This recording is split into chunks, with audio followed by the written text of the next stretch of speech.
Hi, good morning, good morning, good morning. Welcome back again to my YouTube channel.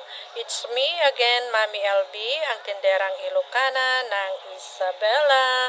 And for today's vlog, ang gusto kong i-share na naman sa inyo. Ayan, tignan natin.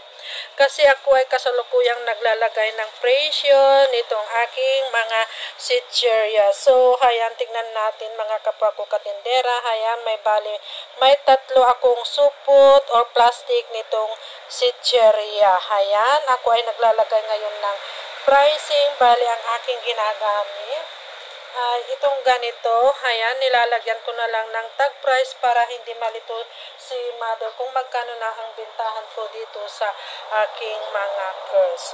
So, itong mga ganitong curls, ayan, kagaya nitong mga Oishi, Fish Cracker, Martis, ayan, basta yung mga ganitong klaseng sitcheria, ito ay pang 9 pesos na sa akin. Ayan. At dito naman tayo sa isang plastic. Mayroon dito kasi ito ay halo-halo na. Itong manghuan is pang 10 pesos. Itong mga piatos like yung Nova, V-Cut, ayan, ay pang 19 pesos sa akin. Pero itong V-Cut, ito ay mas mahal, pero same price ko na lang dito sa aking mga piatos at sa Nova. At ito namang mga cheese ring is nako, tsaka sweet corn, itong ganito.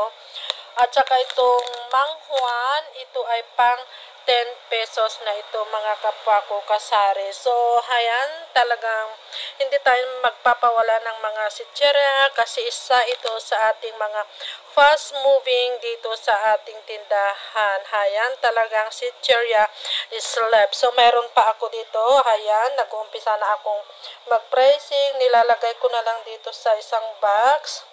Mayroon pa dito. Ayan. At itong nga palang Super Crunch. Itong Super Crunch na ganito ay pang 12 pesos na sa akin. Ayan. So, ayan. Ito ang aking ginagawa ngayong umaga. Mga kapwa ko kasari. Bali ako ay naglalagay ng presyo na para hindi tayo malito sa mga price nitong ating mga panindang sitcheria. So, ito lang muna mga kapwa ko kasari ang aking may share na naman sa inyo ngayong umaga ng Miyerkules. Happy selling na lang sa ating lahat. God bless us and bye! Thank you for watching!